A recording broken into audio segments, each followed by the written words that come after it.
इब्रानी 4 अध्याय के 1 वचन से आज हम आरंभ करेंगे।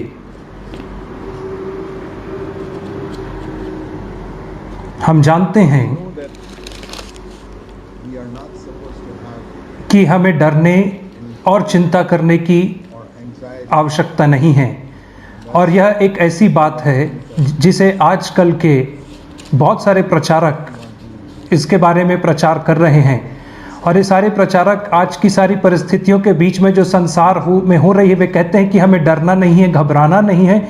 और यह सही बात है, क्योंकि परमेश्वर हमारी चिंता करता है, और जो हमारा विश्वास है हमारे प्रेमी स्वर्गीय पिता के ऊपर, वो ऐसे ही परिस्थितियों में परखा जाता है कि क्या हम उसके ऊपर विश्वास करते हैं कि वह हमारे सिर के हर एक बालों को भी गिना हुआ है, और हर एक पक्षी जो भूमि पे गिरते उसे परमेश्वर जानता है।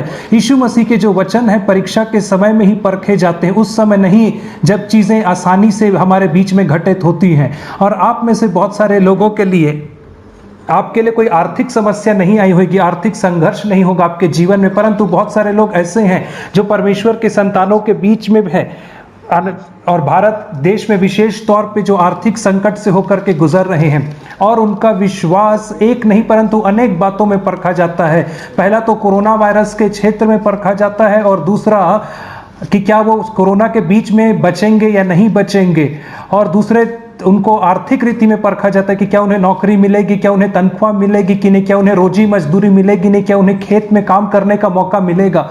परंतु हमें डरना नहीं है, इससे कोई परवाह नहीं कि कितने भी गरीब क्यों ना, परंतु यदि आप परमेश्वर की संतान है तो परमेश्वर एक ऐसा पिता है जो हमारी हर एक आवश्यकता को जानता है, और अलौकिक रीति से किसी भी देश में, किसी भी पीढ़ी में, किसी भी सेंचुरी में हमारी हर एक आवश्यकता की वो पूर्ति करता है। परंतु यहाँ पे इब्रानी 4 के 1 में हम पढ़ते हैं, जैसे लिखा है कि हमें डरना चाहिए। इसलिए यहाँ पे एक बात है जिससे हमें डरना ही है। और कई बार मुझे लगता है कि बहुत सारे लोग हैं जो इसके विपरीत को सुनते हैं, जहाँ पे कहा जाता है हमें नहीं डरना चाहिए, और लोग इब्रानी 4 के 1 में बहुत ज़्यादा जोर नहीं देते हैं, जहाँ पे लिखा है कि हमें डरना चाहिए। और हमें किस बात से डरना है? यदि हमें नहीं डरना है तो हमें किस चीज़ से डरना है?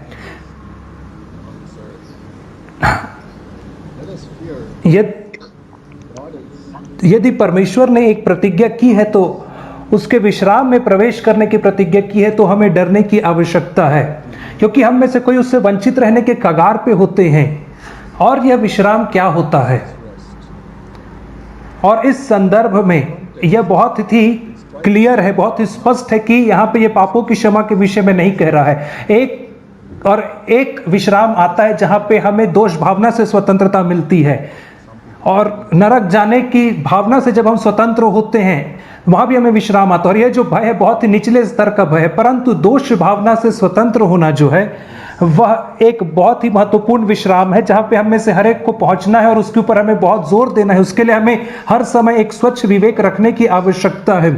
और स्वच्छ विवेक का एक गुण यह है कि हमारे हृदय में हमेशा शांति होएगी, विश्राम होएगा, और इस बात को हम जान पाएंगे।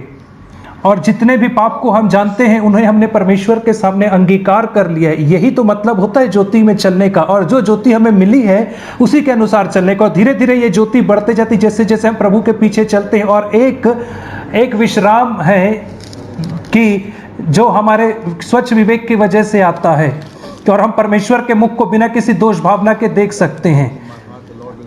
और मैं सचमुच में विश्वास करता हूं कि दसों लाखों मसीही लोग ऐसे हैं जिनकी प्रार्थना नहीं सुनी जाती है केवल एक वचन के कारण। भजन संहिता 66 अध्याय 18वां वचन, यदि मेरे हृदय में दुष्टता पाप होगा तो परमेश्वर मेरी प्रार्थना को नहीं सुनेगा। इस वचन के अनुसार तो फिर प्रार्थना करना व्यर्थ है। और यदि आप हृदय में किसी के प्रति कड़वाहट है, आपने किसी को क्षमा नहीं किया है, यदि आप किसी के विरोध में बुरी चाहत रखते हैं, उनके हानि की कल्पना करते हैं, तो आपको प्रार्थना करने का कोई मतलब नहीं है।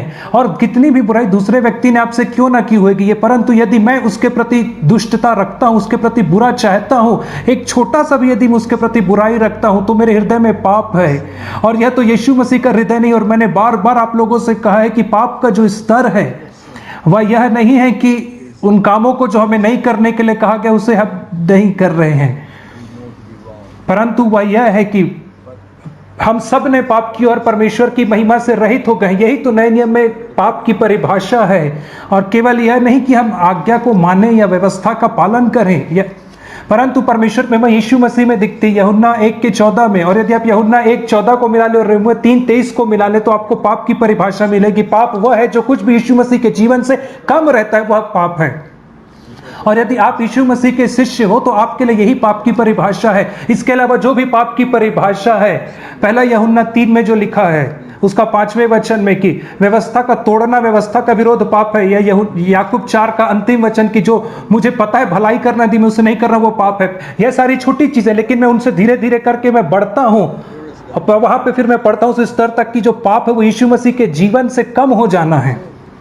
और यदि किसी भी चीज के लिए मैं अपने हृदय में बोधवान हूं जो यीशु मसीह के जीवन के विपरीत है, अर्थात किसी व्यक्ति के विषय में बुरा चाहना, यीशु मसीह ने ऐसा कभी नहीं किया, यह पाप है।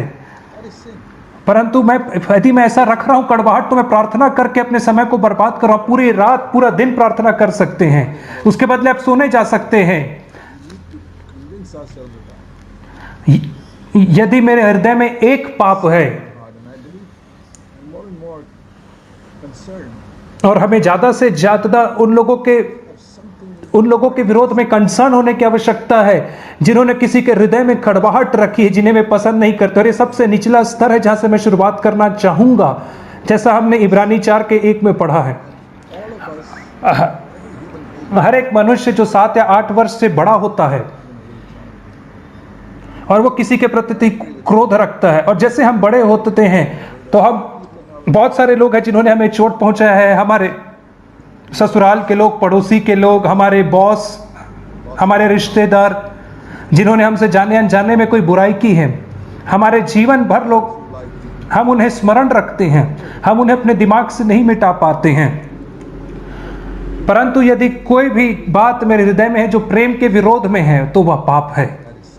और हमारे मसीही जीवन के शुरुआती दिनों में हम उस पाप के स्तर को नहीं समझ पाते थे, इसलिए परमेश्वर हमारे प्रति दयावंत था। और मैं भी इस बात को नहीं समझता था अपने मसीही जीवन के शुरुआती दिनों में जब मेरा नया जन्म हुआ था, इसलिए क्योंकि उन दिनों में कोई ऐसा प्रचार नहीं करता था और हमारे पास वचन का प्रकाश नहीं था जिस प्रकाश में हम देख पाते कि पाप की परिभाषा क्या है। परंतु जैसे जैसे मैं इसे और समझा और लोगों से बांटा, या मेरे सामने और मेरे सेवकाई में और स्पष्ट होता चला गया इस पाप की परिभाषा। और हमें अपने हृदय को बार बार जांचने की आवश्यकता है। और जब हम प्रभु के मेज में आते हैं तो वहां पे लिखा है कि मनुष्य अपने आप को जांच ले और इस रीति से इस ब्यारी में शरीक होए। और उन दिनों में वे रोटी हफ्ते में एक बार तोड़ते थे, और इसलिए वे लोगों को आग्रह करते थे कि हफ्ते में एक बार आप अपने हृदय को जांच करके देखो। और ये संपूर्ण हृदय से आए हुए शिष्यों को कहते थे, जिसे पौलुस कहता है 1 कुरिन्थी 4:4 में, मेरा मन मुझे किसी बात में दोष नहीं देता है। वो कह रहा है कि मेरे कॉन्शियस के जीवन में, मेरे विवेक के जीवन में, अर्थात जिन क्षेत्र में परमेश्वर ने मुझे प्रकाश दिया है और जो हमारा शरीर है वो बहुत बड़ा क्षेत्र है।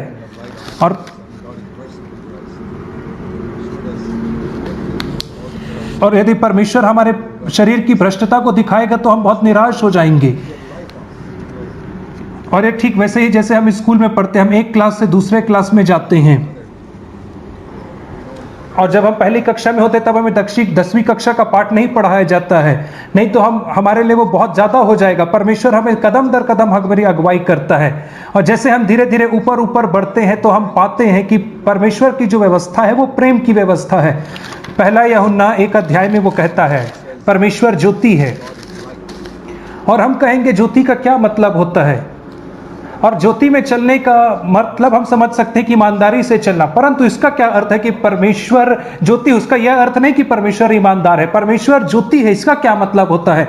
और हमें इसके लिए कोई और वचन निकाल के देखना पड़ेगा जो इसका अर्थ समझाता हो, और वह पाया जाता है 1 यूहन्ना 4 में, जहां पे बताया गया है कि परमेश्वर प्रेम है। 1 यूहन्ना 4:8 में। और प्रेम से हम समझ पाते हैं परमेश्वर ज्योति है, उसका अर्थ यह है कि परमेश्वर प्रेम है, ज्योति ही प्रेम है। और जो भी चीज प्रेम के विपरीत होती है, परमेश्वर के प्रेम के विरोध में होती है, वह अंधकार है। और हमें इस स्तर को बना करके रखना है, चाहे इस यहां तक पहुंचने के लिए मेरा जीवन क्यों ना बीत जाए। और मुझे कहना है कि प्रभु जी, मैं कभी भी तेरे स्तर को नीचा नहीं करूंगा अपने आप को कन्विंस करने के लिए कि मैं ठीक हूं।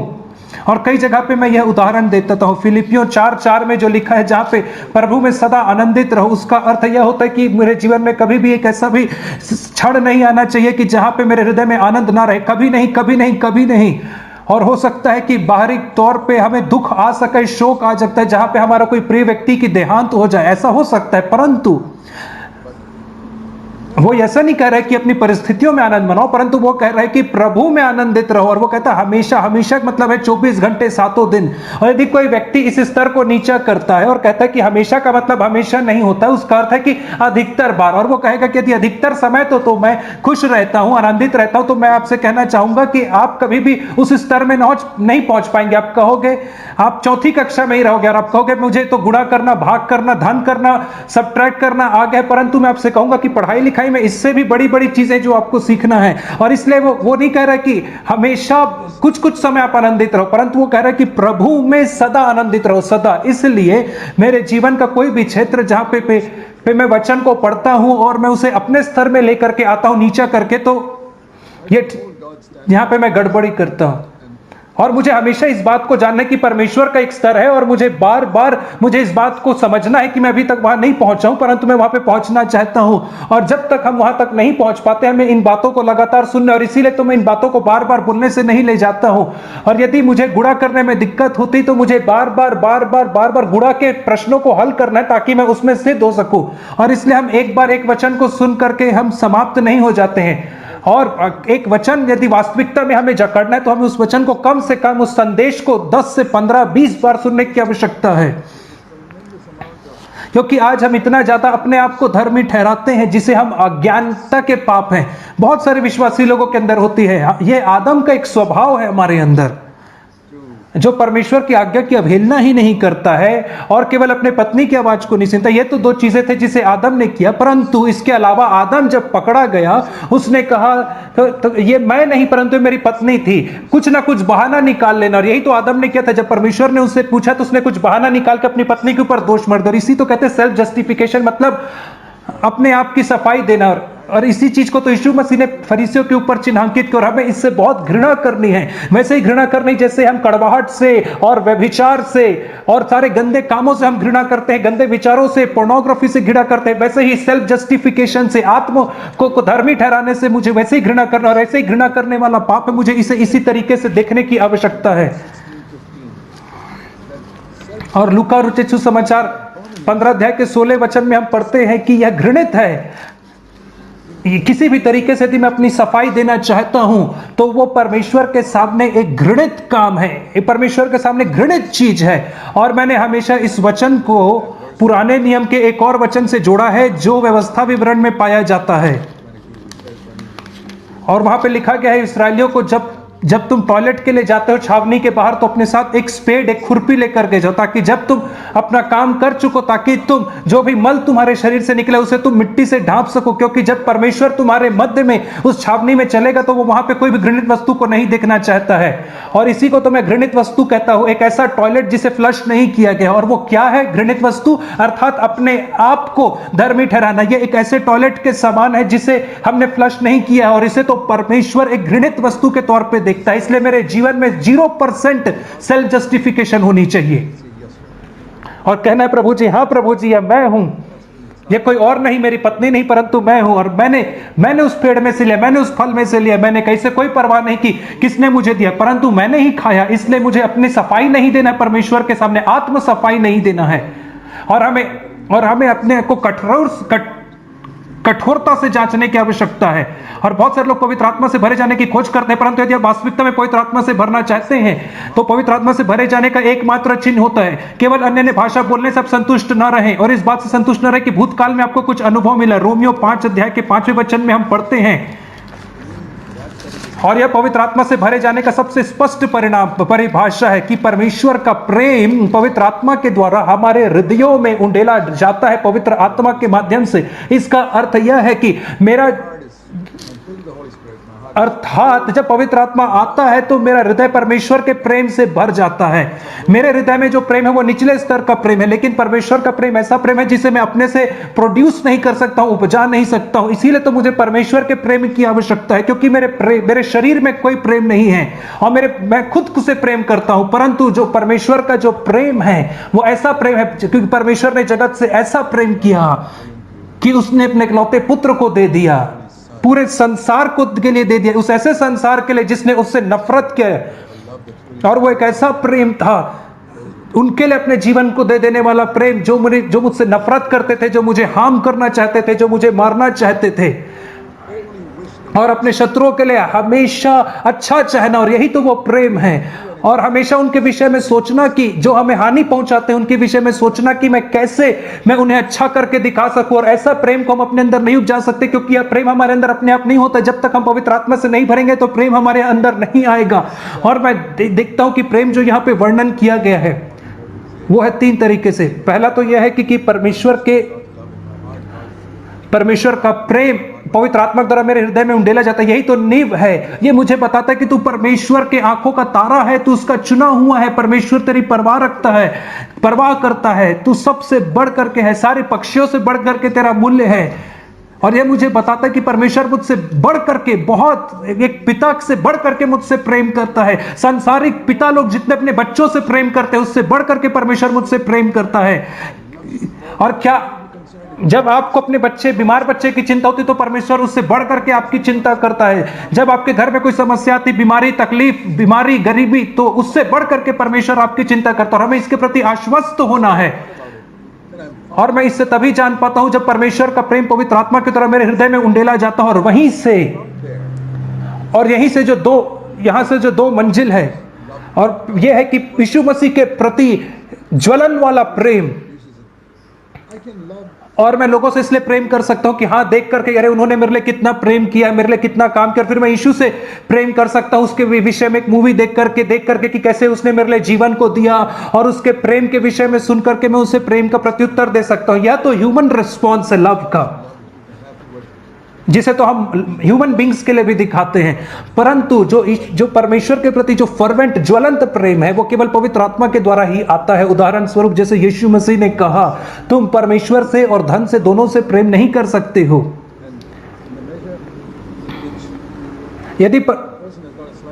और जितना आप पैसे से प्रेम करते हो, जिस मात्रा में, उस मात्रा में परमेश्वर के प्रति आपके हृदय में जो प्रेम है वो कम हो जाता है। और ये है कि ये जो पात्र है ये ऊपर मुहामुह नहीं भरा है, थोड़ा कम भरा है। और उनके बहुत सारे लोगों के जीवन में ऐसा है कि थोड़ी सी जगह खाली, जहां पे वो दूसरे चीजों से प्रेम करते हैं। और यीशु मसीह ने कहा कि तुम ना तुम्हारा जो पूरा बोतल है वो मसीह के प्रेम से ही भरा होना चाहिए, ना कि पति पत्नी बच्चों के प्रेम से। और हम पाते हैं कि हमारे उस बोतल में थोड़ी सी जगह खाली है, और केवल पवित्र आत्मा ही है जो है उस पूरे बोतल को, अर्थात मेरे पूरे हृदय को भर सकता है। अर्थात मेरे हृदय में परमेश्वर के अलावा और किसी के प्रति फिर प्रेम नहीं रहेगा। और दूसरी बात जो है वो दूसरों से प्रेम करना, विशेषकर परमेश्वर के लोगों को। जैसे वचन में कहा गया है कि सब लोग इससे जानेंगे कि तुम मेरे शिष्य हो, कि तुम एक दूसरे से प्रेम रखोगे। और एक और जगह पे लूका में कहता है कि जैसे मैंने तुमसे प्रेम किया वैसे एक दूसरे से तुम भी वैसा ही प्रेम करो। एक दूसरे से प्रेम करना तो एक बात है, परंतु दूसरों से वैसा ही प्रेम करना है जैसा मैंने तुमसे प्रेम किया। यह आज्ञा यूहन्ना 13 अध्याय में हमें दी, और इसे हमें बार बार पढ़ने की आवश्यकता यदि यह हमारे दिमाग में नहीं बैठती है तो।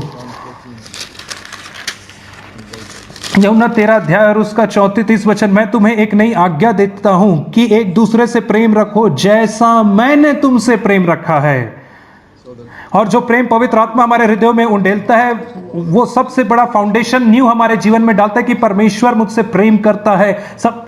और उसके ऊपर पवित्र आत्मा, उसके ऊपर यीशु मसीह के प्रति एक ज्वलंत प्रेम को उपजाता है। और उस यीशु मसीह के लिए जो प्रेम है उससे दूसरों के लिए प्रेम को उपजाता है। और इससे हम कहते हैं कि मैं परमेश्वर को अपने संपूर्ण मन, प्राण, आत्मा, देह से बढ़ करके प्रेम करता हूं। और जब मैं परमेश्वर को संपूर्ण हृदय से प्रेम करता हूं वहां से, और यदि मैं संपूर्ण हृदय से परमेश्वर को प्रेम नहीं करूंगा तो मैं उसे नहीं प्रेम कर पाऊंगा। और पहला यूहन्ना कहता है कि यदि 4 अध्याय में यदि तुम अपने भाई से प्रेम नहीं करते तो तुम परमेश्वर से प्रेम नहीं कर पाते हो। पर पवित्र आत्मा मेरे हृदय में दूसरों के प्रति के प्रेम को भरता है। किस प्रकार के प्रेम को? इस प्रकार का प्रेम जैसे लिखा है कि परमेश्वर ने जगत से ऐसा प्रेम किया कि उसने अपने इकलौते पुत्र को दे दिया। अर्थात ऐसा प्रेम उन लोगों के लिए अपने जीवन को न्यौछावर कर देना जो मेरे विषय में बुरा सोचते हैं। और कई बार मैं ऐसा सोचता हूं कि प्रभु जी कि जिन लोगों ने मेरे साथ बुरा किया है, मुझे एक ऐसा अवसर दे कि मैं उनके लिए कहीं ना कहीं कुछ अच्छा कर सकूं, कहीं ना कहीं मैं उनके लिए कुछ सैक्रिफाइस कर सकूं और उनके लिए कुछ भले काम को कर सकूं ताकि वे जाने यह नहीं कि। और मैं आपसे कहता हूं मेरे हृदय में उनके प्रति कोई कड़वाहट नहीं है। और परमेश्वर ने अपने प्रेम को इस रीति से प्रकट नहीं किया कि स्वर्ग से कह करके कि मेरे हृदय में तुम्हारे प्रति कोई कड़वाहट नहीं है। परमेश्वर ने जगत से ऐसा प्रेम किया कि उसने दिया अपने पुत्र को ताकि वो हमारे लिए मर सके। और यही वह बात है जिसे पवित्र आत्मा से जब अधिक से अधिक भरने के विषय में सोचता हूं तो यही ख्याल मेरे विषय में आता है। बहुत सारे लोग पवित्र आत्मा से भरने के विषय में जब सोचते हैं तो उनके दिमाग में केवल अनुभूति आती है। और यही वह जगह जहां पे शैतान ने बहुत सारे लोगों को धोखा दिया है। और मुझे भी बहुत सारा अनुभव मिला है और मुझे आगे बढ़ना है और कहना है कि प्रभु जी मैं संपूर्ण हृदय से तुझसे प्रेम करना चाहता हूं। और यही तो पवित्र आत्मा से भरे जाने का एक चिन्ह होता है। परमेश्वर अपने प्रेम को हमारे हृदय में तब तक उंडेलता है जब तक कि पवित्र आत्मा हम में ना जाना जाए। और इसी ही को तो हम इब्रानी 4 अध्याय में पढ़ते हैं। इब्रानी 4:1 में कहता है कि हमें डरना चाहिए जबकि उसके विश्राम में प्रवेश करने की प्रतिज्ञा अब तक है। तो हमें डरना चाहिए, ऐसा ना हो कि तुम में से कोई जन उससे वंचित रह जाए। आप लोगों को जो मैं इतने देर से बता रहा हूं कि यह जो है यही तो प्रतिज्ञा का देश है, यही तो विश्राम है जिसे परमेश्वर ने हमें देने की प्रतिज्ञा किया है। एक ऐसा हृदय जो हमेशा पूरे रीति से विश्राम में रहता है, वो ऐसा हृदय जो हमेशा प्रेम से भरा रहता है। और यदि उसमें प्रेम नहीं है तो उसमें बिल्कुल विश्राम नहीं रहेगा। यदि मुझे इस बात का निश्चय नहीं कि परमेश्वर मुझे भरपूरी से प्रेम करता है, इंटेंसली प्रेम करता है। और लिविंग बाइबल का जो भावानुवाद है मुझे बहुत पसंद आता है। और अय्यूब 23 अध्याय,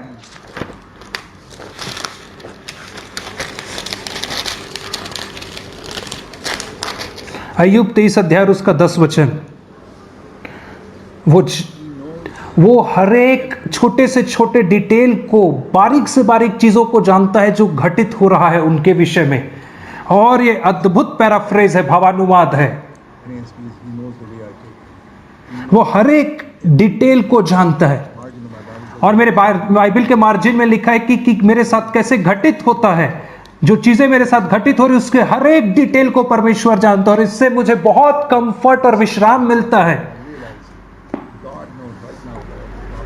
कि परमेश्वर हर एक डिटेल को जानता है, हर एक छोटे से छोटे डिटेल को जानता है, बारीकियां को मेरे विषय में जानता है परमेश्वर। और बहुत सारे लोग नहीं जानते कि आने वाले दिनों में क्या होगा, वे नहीं जानते कब लॉकडाउन खत्म होगा या ये कोरोना कितना फैलेगा और क्या कोरोना का कुछ ये कोविड का अटैक होने के बाद फिर से दोबारा कोविड का अटैक आएगा।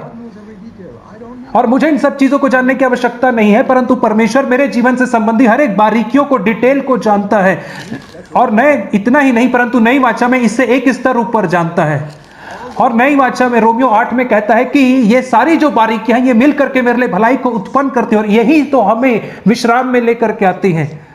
और विश्राम यह है कि परमेश्वर मुझे सिद्धता में प्रेम करता है। और ये सबसे महत्वपूर्ण है इन दिनों में इस बात को जानना, इसका आश्वासन हमारे पास हो रहा कि परमेश्वर मुझे दृढ़ता से प्रेम करता है। और वहां से आगे बढ़ करके मैं कहता हूं कि मुझे यीशु मसीह के लिए एक घनघोर, एक ज्वलंत प्रेम चाहिए। और जो भी चीज मुझे यीशु मसीह से प्रेम करने के लिए रोकती है उसे मैं दूर करूंगा। और हमें डरना है क्योंकि उसके विश्राम में प्रवेश करने की जब तक प्रतिज्ञा बनी हुई है, कहीं ऐसा ना हो कि हम उसके विश्राम में प्रवेश करने से वंचित रह जाएं।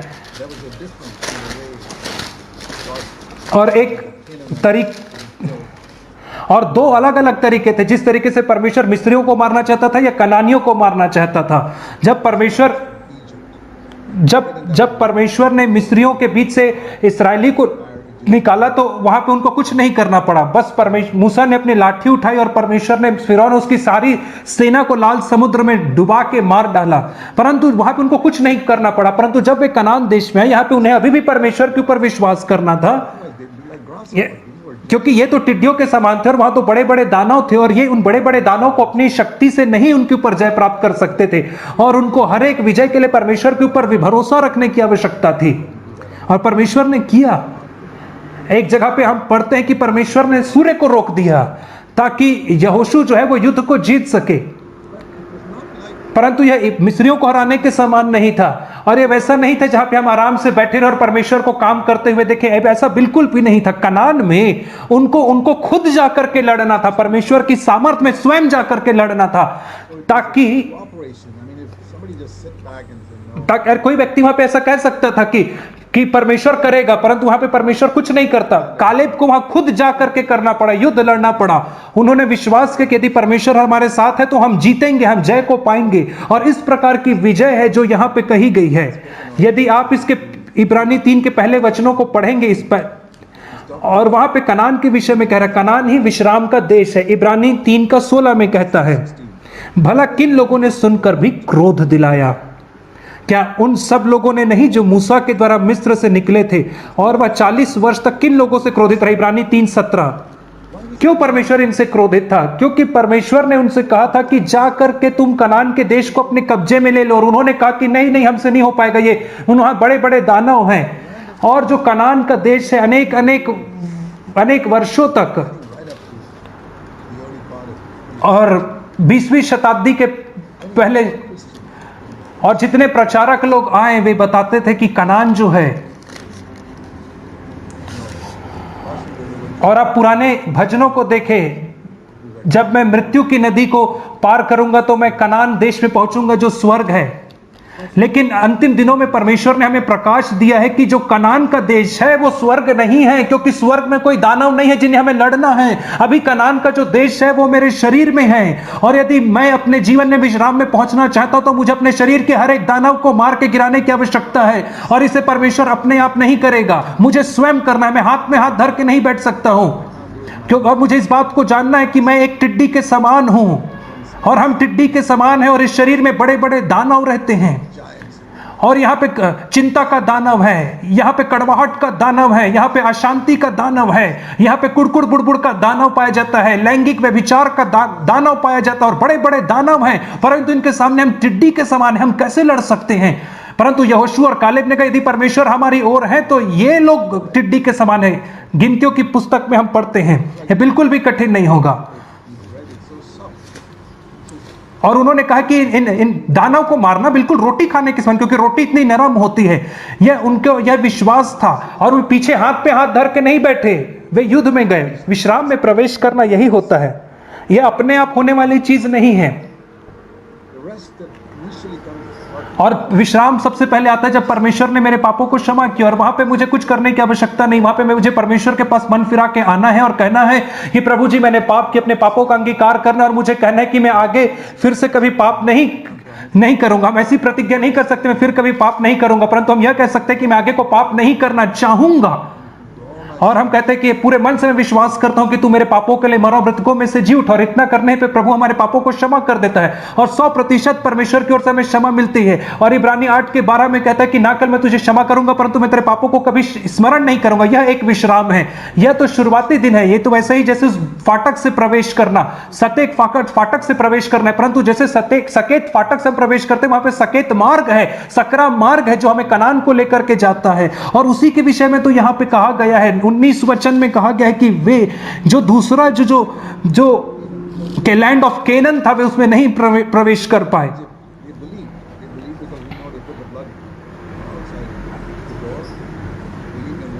और उन्होंने अपने घर के चौखट में लहू लगाई, इस रीति से वे मृत्यु से बचे। परंतु जब वे कनान में आए तो उन्होंने विश्वास नहीं किया, और वे देश में इसलिए कनान में नहीं प्रवेश कर पाए क्योंकि उनके अंदर अविश्वास था। और इसलिए हमें डरने की आवश्यकता है कि कहीं हमारे अंदर भी यही अविश्वास ना हो, जिसके वजह से हम इस विश्राम में प्रवेश करने से रुक जाएं।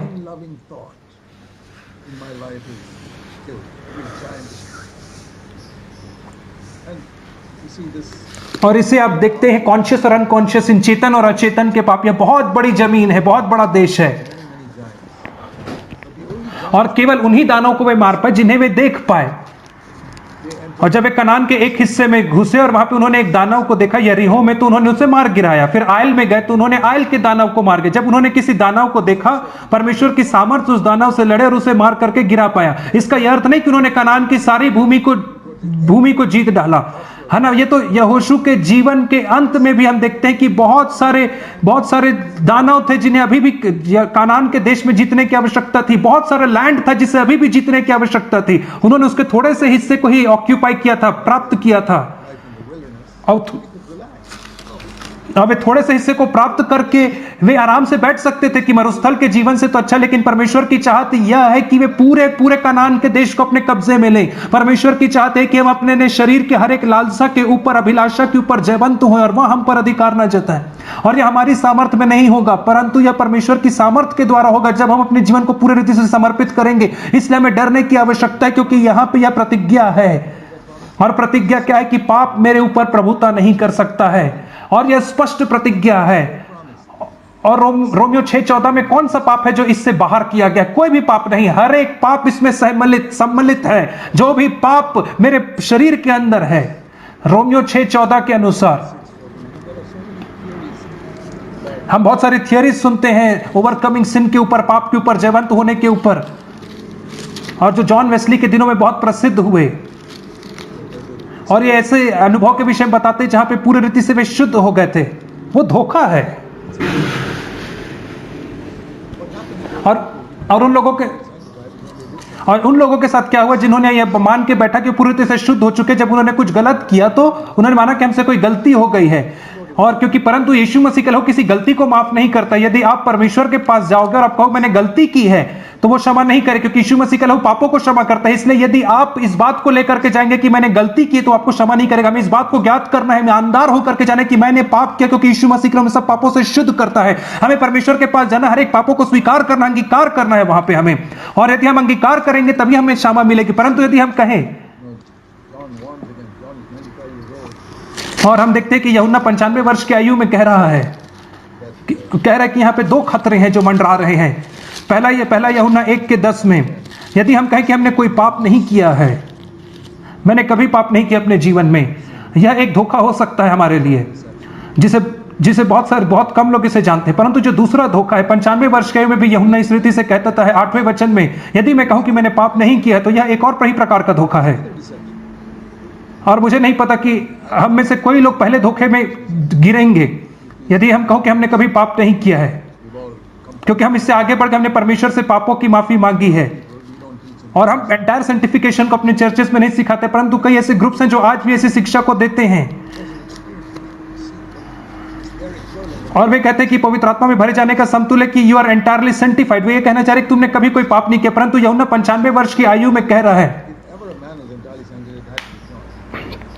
और यह पवित्र आत्मा से 30 वर्ष की आयु में भर गया था, और 65 वर्ष बाद वो ऐसा कह रहा है। यदि वो खुद को भी इसमें सम्मिलित करता है, वैसा नहीं कह रहा कि तुम, और नए नियम में हम और तू या तुम में बहुत बड़ा अंतर है। जब पौलुस कुरिन्थियों की कलीसियों को लिखता है, वो कहता है तुम लोग सांसारिक हो, तुम लोग सांसारिक हो। वो नहीं कहता कि हम सांसारिक है, क्योंकि पौल सांसारिक नहीं था। आप पहला कुरिन्थियों 3 अध्याय को पढ़ ले, वो कहता है तुम शिशु के समान हो, तुम बच्चों के समान हो। बड़ा बहुत अंतर होता है हम और तुम में। वो यहाँ पे कहता है यदि हम कहें कि हमने कुछ पाप नहीं किया, तो हम अपने आप को धोखा देते हैं। और बहुत सारे मसीही लोग ऐसे हैं जो अपने आप को धोखा देते हैं। वे बहुत ईमानदार तो हैं। और पहला यूहन्ना 1:10 से आगे बढ़ते, परंतु जब यूहन्ना 1:8 में आते हैं, तो यहाँ पे वे धोखा खाते हैं। और पूरा कनान का देश हमारे सामने पड़ा, जिसके ऊपर हमें कब्जा करना है। और जिन दानवों को मैं देख पाता हूं, उनसे मैं निपटारा कर सकता हूं। और बहुत सारे ऐसे दानव हैं जिन्हें मैं अपने शरीर में नहीं देख पाता हूं, और मुझे ऐसा लगता है कि मैंने पूरे देश के ऊपर कब्जा कर लिया है, क्योंकि मैंने उन सब चीजों को नहीं देखा है। और ऐसा इसलिए क्योंकि मेरे अंदर पैशन नहीं है, धुन नहीं है पूरे देश को कब्जा करने के लिए। और मैं ऐसा कह सकता हूं परमेश्वर के सामने जाकर के कि प्रभु जी, मैं अभी तक पूरी रीति से यीशु मसीह के समान नहीं बना हूं। और जिस बहुत स्पष्टता से कहा गया है वचन में कि हम उसके समान होंगे। और यही तो विश्राम का जीवन है जिसमें मुझे प्रवेश करने की आवश्यकता है। यदि दूसरे शब्दों में कहा जाए तो कि मैं अभी तक जैसे मुझे यीशु मसीह को प्रेम करना था, मैंने वैसा प्रेम नहीं किया है। और एक ऐसा प्रेम है यीशु मसीह के प्रति जो हमारे अंदर तब आएगा, हमारे हृदय में जो सिद्ध प्रेम तब आएगा जब हम उसे आमने सामने मुख के देखेंगे। और ये नहीं कह रहा कि प्रेम में शुद्ध हो जाओ, परंतु यह कह रहा है कि जिन क्षेत्रों को मैं कानान में देख रहा हूं उन क्षेत्रों में मुझे सिद्ध होना, अर्थात जितने दानव को मैं देख पा रहा हूं हर एक दानव को मुझे हराना और उनके ऊपर जय को, विजय को पाना है। अर्थात मुझे संपूर्ण हृदय से मसीह के साथ प्रेम करना है। इस पैसे के प्रेम के मामले को ले लीजिए, और बहुत सारे लोगों के अंदर इसके अंदर अविश्राम आ जाता है, शांति आ जाती है, विचलन आ जाता है पैसे के प्रेम को लेकर के। उन लोगों के अंदर ही नहीं जो गरीब है, परंतु जो अमीर है उनके अंदर भी। और वे भी अविश्राम में पहुंच जाते हैं जब उनके सामने एक बड़ा खर्चा आ जाता है, उनके परिवार के लिए कोई बड़ा खर्चा अचानक से आ जाता है, तो वो भी कहते हैं कि इस खर्चे को मैं कैसे कैसे दूंगा। और जैसे कि नौकरी खोने का डर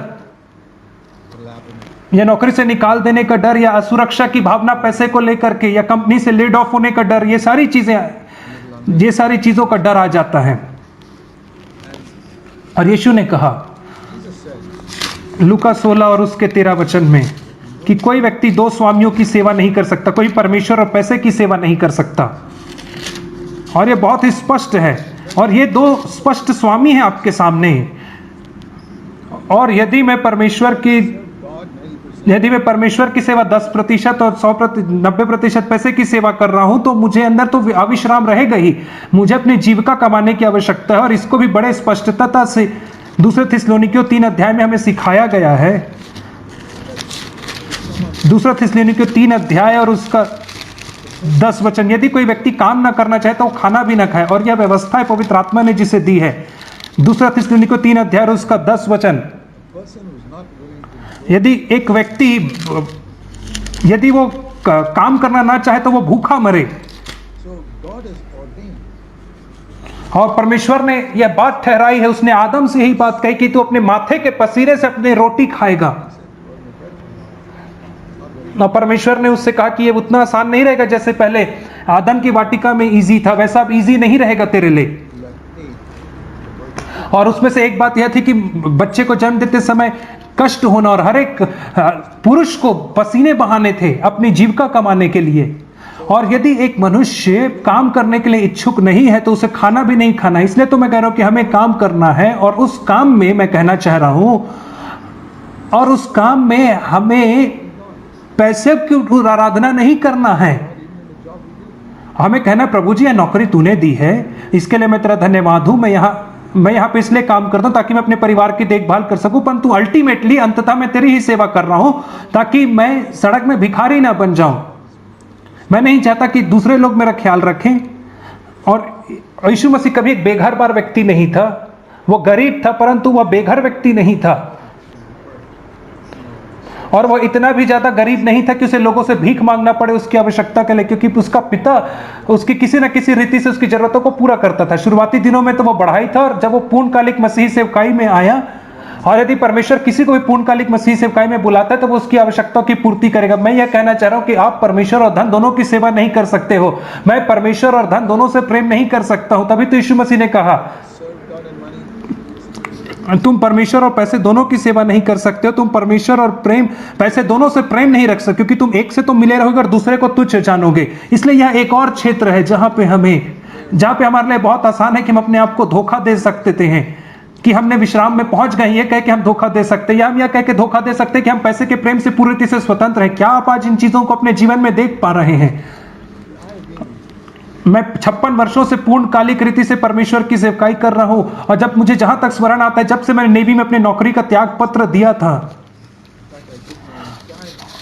और जितने नेवल करियर है मैंने जितना पैसा बचा करके रखा था उसे मैंने परमेश्वर की सेवकाई के लिए दे दिया, और 0 रुपए के साथ मैं मसीही सेवकाई में कदम रखा था। और इतने वर्षों में मैंने कभी भी कहीं भी रिपोर्ट नहीं भेजा अपने किसी भी काम का। 54 वर्षों मैंने कभी भी अपने किसी भी कार्य के लिए अपने रिपोर्ट नहीं भेजा। जिन कार्य के लिए परमेश्वर ने मुझे बुलाया है, परमेश्वर ने मेरी हर एक आवश्यकता की पूर्ति की है। मैंने कभी रिपोर्ट नहीं भेजा, मैंने कभी किसी से भीख नहीं मांगा। मैं हमेशा परमेश्वर के ऊपर भरोसा रखना, एक ना किसी तरीके से परमेश्वर ने जरूरतों को पूरा किया है। मुझे कभी इस चीज के लिए घटी नहीं हुई है। जैसे पौलुस कहता है कि हमारे पास हमारी आवश्यकता के लिए बढ़कर होता है, आवश्यकता से बढ़कर। परंतु आज मैं नहीं कह सकता हूं कि मेरा हृदय पैसे के प्रेम से उतना ही मुक्त है जितना यीशु मसीह का हृदय था। और मेरे कॉन्शियस के क्षेत्र में जहां तक मुझे स्मरण आता है, जो जायंट, जो दानव जो मुझे दिखते हैं उन्हें मैंने मार गिरा है, परंतु कितने सारे दानव हैं जो बचे हुए हैं। परंतु प्रभु, मैं इस बात को मानता हूं कि बहुत बड़ा कनान का देश बचा हुआ है जहां पे बहुत सारे दानव हैं, अर्थात छोटी छोटी सांसारिक चीजों में दिलचस्पी रखना। और प्रभु जी, तू मुझे इन चीजों के ऊपर प्रकाश दे, ताकि, और मैं इसके लिए ठान के बैठा हूं, ताकि मैं विश्राम में प्रवेश करने के लिए मैं ठान करके बैठा, और अधिक मैं विश्राम में प्रवेश करना चाहता हूं। और इब्रानी 3 के संदर्भ में हम यह देखते हैं कि विश्राम में प्रवेश करना एक बार की बात नहीं है, परंतु धीरे धीरे और अधिक होते जाते, प्रोग्रेसिव है, ये प्रगतिशील कार्य है। और जब आप वचन को उसके कॉन्टेक्स्ट में, उसके संदर्भ में पढ़ते हैं तो हमें आगे और आगे बढ़ना है। इसलिए इब्रानी 4 अध्याय में वो कहता है, ये एक बड़ा अध्याय है जो विश्राम के विषय में कह रहा है, और 7वें दिन के विषय में कह रहा है कि परमेश्वर ने 7वें दिन विश्राम किया। 4थे वचन में यह परमेश्वर था जिसने सारे कामों को किया, और आदम जो था वो परमेश्वर के विश्राम में प्रवेश किया। यह हमें इस बात को सिखा रहा है कि परमेश्वर ही है जो हमें विश्राम में ला सकता है। मैं परमेश्वर को संपूर्ण हृदय से प्रेम कर सकता हूं मेरे कॉन्शियस क्षेत्र में, और मैं हमेशा अपने शरीर की तुलना एक प्याज से करता हूं। जब कुछ होता है और मैं पाता हूं कि अरे यहां पे कुछ और पैसे का प्रेम है, और मुझे उसे छील के निकालना है, और मैं उसे निकाल करके फेंक देता हूं। मुझे एक बार याद आता है, जब बहुत समय पहले की बात है, एक ऐसा समय था जब मैं किसी जरूरत में था, और मैं कभी किसी को अपनी जरूरत नहीं बताता था, और कहीं से तो मुझे कुछ पैसे मिले, और परमेश्वर ने मुझे कहा, और परमेश्वर ने मुझसे पूछा, क्या तू खुश हुआ? जब तुझे कुछ पैसे मिले तो क्या तू खुश हुआ? क्या तेरे हृदय में आनंद बढ़ गया? और यह बहुत खोजने वाला प्रश्न था, और मुझे परमेश्वर के ऊपर ही हमेशा भरोसा करना था। और मैंने कहा, प्रभु जी मुझे माफ कर दीजिए, हाँ मेरा आनंद बढ़ गया इस पैसे को पा करके, परंतु मैं ऐसा रहना नहीं चाहता हूं, ऐसा बिल्कुल नहीं बनना चाहता हूं। मैं हमेशा प्रभु के ऊपर आनंद मनाना चाहता हूं, चाहे मेरी आवश्यकताओं की पूर्ति हो या ना हो। और यदि मेरी आवश्यकता की पूर्ति नहीं हो रही तो हम अपने खाने पीने को और कट करना चाहेंगे, और कटौती करना चाहेंगे, परंतु मैं पैसे में अपने आनंद को नहीं प्राप्त करना चाहता हूं। और यह तो वो प्याज का एक और परत था जिसे मैं उस दिन खोज करके पाया। और मैंने कहा, प्रभु जी, और मैं इसमें कभी कोई आनंद नहीं पाऊंगा कि जब मेरी किसी आवश्यकता की पूर्ति होती है तो मैं इस क्षेत्र में भी विश्राम में रहना चाहूंगा। तो क्या इसने मेरे अंदर से पैसे के प्रेम को पूरी तरह से खत्म कर दिया? या प्याज के तरह, मैं इसके बीचों बीच, इस प्याज के बीचों बीच तभी पहुंच पाऊंगा जब मसीह आएगा। ऐसा ही तो शुद्धता के विषय में भी है। और हम स्त्रियों के विषय में कुदृष्टि डालना बंद कर सकते हैं, और हम इनसे स्वतंत्र हो सकते हैं, गंदे सपनों से स्वतंत्र हो सकते हैं, गंदे विचारों से स्वतंत्र हो सकते हैं। हम एक प्याज के परत दर परत छील सकते हैं। और हम जो भाई लोग हैं, जो पुरुष लोग हैं, हम सेक्सुअल लस्ट में, सेक्सुअल चीजों में बहुत ज्यादा टेम्प्ट होते हैं, प्रलोभित होते हैं, और हम इसको युद्ध करते हैं, और विवाह के बाद भी ये चीजें हमारे अंदर रहती हैं, और सुंदर स्त्रियों को देख करके हम प्रलोभित होते हैं, और धीरे धीरे हम उसके ऊपर भी जयवंत होते हैं। फिर उसके बाद हम उनकी सराहना करते हैं, और यदि आप बहुत ज्यादा उनकी सराहना करेंगे सुंदर स्त्रियों को देख करके, तो यह भी आपको प्रलोभित करेगी। और तभी तो नीति वचन का लिखने वाला कहता है कि तू उसकी सुंदरता की भी अभिलाषा ना करना, उसकी देह की नहीं, परंतु उसकी सुंदरता की भी अभिलाषा ना करना अपने मन में। क्या आपने कभी ऐसे सोचा है कि आपकी पत्नी उस फलाने लड़की के जैसे खूबसूरत होती है? बहुत बड़ा पाप है। और आपके लिए आपकी पत्नी सबसे खूबसूरत होनी चाहिए आपकी आंखों में, और उसके अलावा कोई और भी है तो वो पाप है। परमेश्वर ने यहेजकेल से कहा, आप जानते हैं,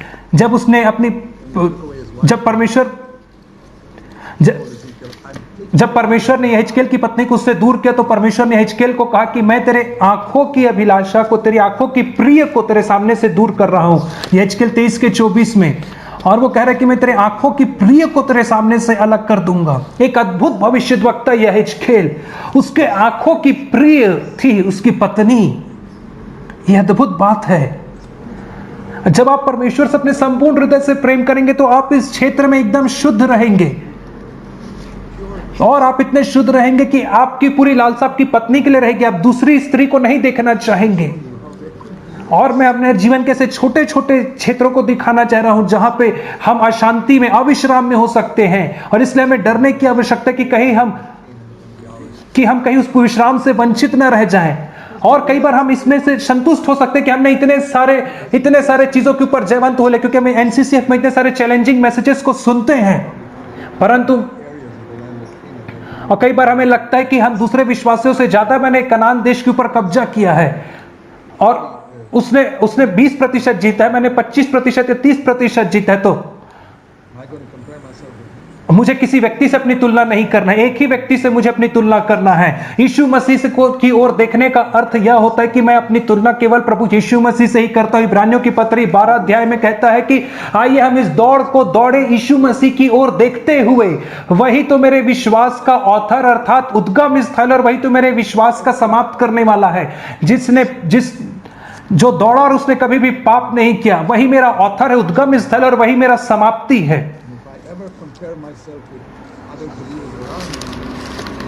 और मेरे आसपास कई विश्वासी हो सकते हैं जिनसे मैं अपने आत्मिक जीवन में बेहतर होऊंगा। और दूसरे कुरिन्थी में जो कैटेगरीज दी गई हैं 10 अध्याय में, दूसरा कुरिन्थी 10 अध्याय 12वें वचन के अंतिम भाग में, और वे लोग जो अपनी तुलना दूसरों के साथ करते हैं वे आत्मिक इडियट, मूर्ख लोग हैं। यदि मैं अपनी तुलना दूसरे व्यक्ति के साथ करता हूं और मैं कह रहा हूं कि मैं उस व्यक्ति से बेहतर हूं, तो मैं आत्मिक इडियट हूं, आत्मिक मूर्ख हूं। और ये तो फरीसी के समान कहना है कि अरे प्रभु जी मैं इस दूसरे व्यक्ति के समान नहीं हूं, मैं उसके समान पापी नहीं हूं। ये बहुत ही आसान है इन कलीसियाओं में जिनके अंदर पवित्रता की विषय में प्रचार किया जाता है, बिना जाने इस आचरण को हमारे अंदर रखना, यह कहना कि वह डिनोमिनेशन, वह कलीसिया अच्छी नहीं है, वह कलीसिया अच्छी नहीं है, वो बुरी है, क्योंकि हमारे पास संपूर्ण सत्य है। और अभी भी मुझे लगता है कि मेरे जीवन में बहुत सारे ऐसे क्षेत्र हैं जहां पे मुझे सत्य को अधिकाई से देखने की आवश्यकता है, स्पष्टता से, परंतु मैं आपसे केवल कॉन्शियस एरिया के विषय में कह रहा हूं। और मैं आपसे कहना चाहूंगा डॉक्ट्रिन के भी, सिद्धांत के भी क्षेत्र में। और जब तक हम कॉन्शियस हैं, जब तक मैं कॉन्शियस हूं, तब तक मैं ज्योति में चल रहा हूं, अर्थात परमेश्वर के साथ चल रहा हूं। और यह ज्योति हमेशा बढ़ते रहती है, जैसे मैं परमेश्वर के साथ विश्वास योग्यता से मैं अपने क्षणिक क्षेत्रों में चलता हूं, तो यह ज्योति बढ़ते जाएगी। और जैसे तुम जाओ, भजन संहिता 119 में जैसे कहा, जैसे तुम 105 वचन में, 119 के 105 में, तेरा वचन मेरे मार्ग के लिए दीपक और मेरे पांव के लिए उजियाला है। और आज के समय में कहे तो परमेश्वर का वचन मेरे लिए टॉर्च के समान है, टॉर्च लाइट के समान है। और टॉर्च लाइट जो है मुझे बस आगे के कुछ कदम को दिखाता है, मैं 1 किलोमीटर आगे के कदम को नहीं देख पाऊंगा जब तक मैं धीरे धीरे आगे नहीं बढ़ूंगा। जब मैं टॉर्च लाइट लेकर के मैं आगे बढ़ता हूं तो मैं थोड़ा सा हिस्सा देख पाता हूं, फिर थोड़े टॉर्च लाइट से मैं फिर थोड़ा सा हिस्सा देख पाता हूं। इसी रीति से तो परमेश्वर हमारे कॉन्शियस एरिया को, विवेक के एरिया को बढ़ाता जाता है, और वो बताते जाता है कि और क्षेत्र है जहां पे मुझे विश्राम में प्रवेश करने की आवश्यकता है। और मैं पाता हूं कि मुझे निरंतर प्रगति करना है, निरंतर मुझे प्रगति करना है अपने आत्मिक जीवन में, जहां पे विश्राम बढ़ता ही जा रहा है, क्योंकि परमेश्वर की चाहते कि कनान का पूरा देश मेरे कब्जे में आ जाए। और कई बार ऐसे खतरा हो सकता है कि मैं थोड़े से राज्य को पा करके, थोड़े से कनान के देश को पा करके संतुष्ट हो सकता, परंतु परमेश्वर की चाहता है कि मैं पूरे को पाऊं। और जो लोग विश्वास करते हैं वे ही उस विश्राम में प्रवेश करते हैं। 10वें वचन में कहता है, वह जो विश्राम में प्रवेश कर चुका वो अपने सारे कामों से विश्राम करता है।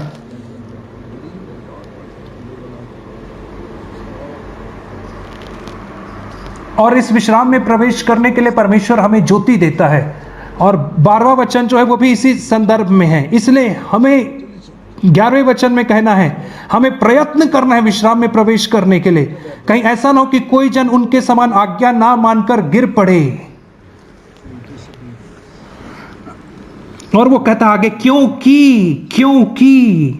परमेश्वर का वचन वह ऐसा वचन है जो आत्मा और देह को चीर के रख देता है और पुराने नियम में जो परमेश्वर का वचन था वो बाहरी रूप रंग को दिखाता था। वहां पे उनकी जो समझ थी आत्मा और देह और शरीर के विषय में थी, आत्मा के विषय में नहीं थी।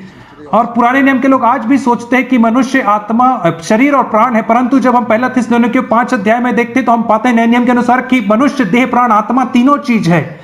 और पुराने नियम में उन्हें आत्मा के विषय में समझ नहीं थी, परंतु परमेश्वर का वचन आता और हमें दर्शाता है कि आत्मा और प्राण के बीच में एक जगह है जो पुराने नियम में बंद था, और जो मिलाप वाला तंबू है वो हमारे शरीर का चित्र है, और जो आत्मा का जो भाग था वो पर्दे से ढका हुआ था, लेकिन अब वो आत्मा का पाठ यीशु मसीह के द्वारा जो भाग है वो पर्दा उठ गया है। तभी तो यीशु मसीह ने कहा कि ये लोग आत्मा में उसकी आराधना करेंगे। और आत्मा में आराधना करने का अर्थ है कि बहुत सारे लोग इसके अर्थ को नहीं जानते। बहुत सारे लोग अपने प्राण में आराधना करते, जहां पे इमोशंस होती, भावना होती, उत्तेजना होती है, और इसमें कोई गलत बात नहीं। जब मैं हाथ उठा करके या गाना ऊंचे हाथ उठा करके ताली बजा करके गाता हूं, यह सब मेरी भावना में होता है, परंतु आत्मा में आराधना करना होता है अब्राहम के समान होता है, जहां पे अकेले आप और परमेश्वर होते हैं और कोई नहीं होता है। गुप्त में जो बलिदान आप परमेश्वर को चढ़ाते हैं वही तो आराधना होती है। और जैसे अब्राहम ने कहा कि मैं मोरिया पर्वत के ऊपर जा रहा हूं, अकेले में जा रहा हूं, और मैं वहां पे जाकर के परमेश्वर की आराधना करूंगा, और वहां पे कोई तुम नहीं देख पाओगे कि मैं कैसे परमेश्वर की आराधना करूंगा, जहां पे दूसरे लोग नहीं देख पाए। वास्तविक आराधना तो अकेले में की जाती है, परम पवित्र स्थान में अकेले में की जाती, केवल परमेश्वर के साथ।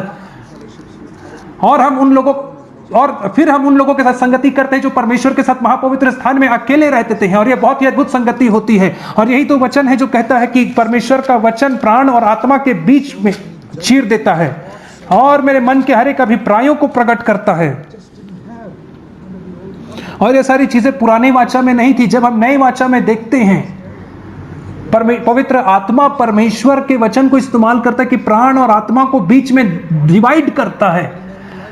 जो परमेश्वर का वचन है प्रतिदिन मेरे पास निरंतर आता है। मनुष्य हमेशा रोटी ही से जीवित नहीं रहेगा, परंतु हर एक उस वचन से जो परमेश्वर के मुख से निकलता है, हर एक वचन जो परमेश्वर के मुख से निकलता है वो तलवार के समान है, जो मुझे थोड़ा और दिखाता है, और वो मुझे दिखाता है कि क्या मेरे अंदर भावनात्मक है और उससे मुझे शुद्ध करता है। अर्थात क्या मुझे, और जो शरीर से रिलेटेड चीजें उन्हें देखना आसान होता है, परंतु जो भावनात्मक सोलिश रहता है उससे छुटकारा पाना थोड़ा मुश्किल होता है। और इसके लिए एक अलौकिक वे चाहिए रिएक्ट करने को, और पवित्र आत्मा है जो जिसने हमें यह डिवाइन प्रिविलेज दिया है, अलौकिक सौभाग्य दिया है। हमारे शरीर के क्षेत्रों से बाहर, हमारे इजिप्ट के, मिस्र के सारे सोल्जर्स से परे होकर के दिखाना एक ऐसा क्षेत्र है, मुझे नहीं लगता कि मैं इसे आपको समझा पा रहा हूं, परंतु पवित्र आत्मा ही केवल आपको इस आपके जीवन में से स्पष्ट कर सकता है। और पौल का जो सबसे निकटतम सहकर्मी था तीमुथियुस, मैं इसके साथ समाप्त करूंगा। दूसरी तीमुथियों की पत्री में हम पढ़ते हैं,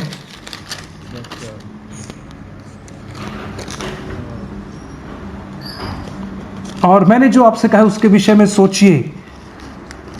दूसरा तीमुथियुस 2 अध्याय और उसके 7वें वचन में ऐसा लिखा है, जो मैं कहता हूं उस पर ध्यान दे और प्रभु तुझे सब बातों की समझ देगा। तिमोथी, पौलुस कह रहा है कि मैं तुझे समझा तो सकता, लेकिन वो उससे कोई तुझे मदद नहीं मिलेगी, परंतु परमेश्वर के वचन को तेरे जीवन में 2 धारी तलवार के समान आने की आवश्यकता है और तेरे को मन में समझाने की आवश्यकता है। जो समझ है वह प्राण के और भावना में होता है, और बहुत बार हम बैठ करके सुन सकते हैं उस भाई को जो प्रचार में बहुत निपुण है और वरदान प्राप्त है,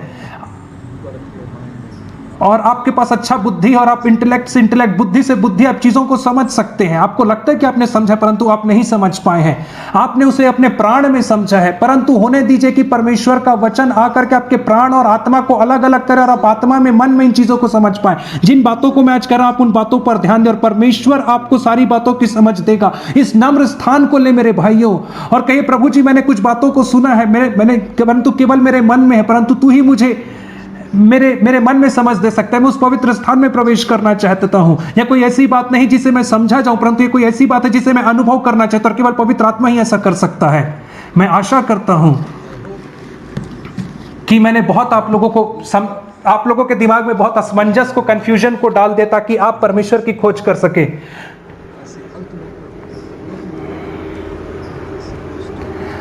और कोई भी मनुष्य इसलिए नहीं है कि आपको संपूर्ण सत्य को आपको समझा सके। यीशु मसीह ने कहा कि वही सत्य है, वही जीवन है, और मैं सत्य को तभी प्राप्त कर सकता हूं जब मैं उसे पाऊंगा। बाकी जो भी है वो सोल में, प्राण में, हमारे दिमाग में समझना है, और केवल पवित्र आत्मा ही हमें ऐसे ला सकता है उस जीवन में।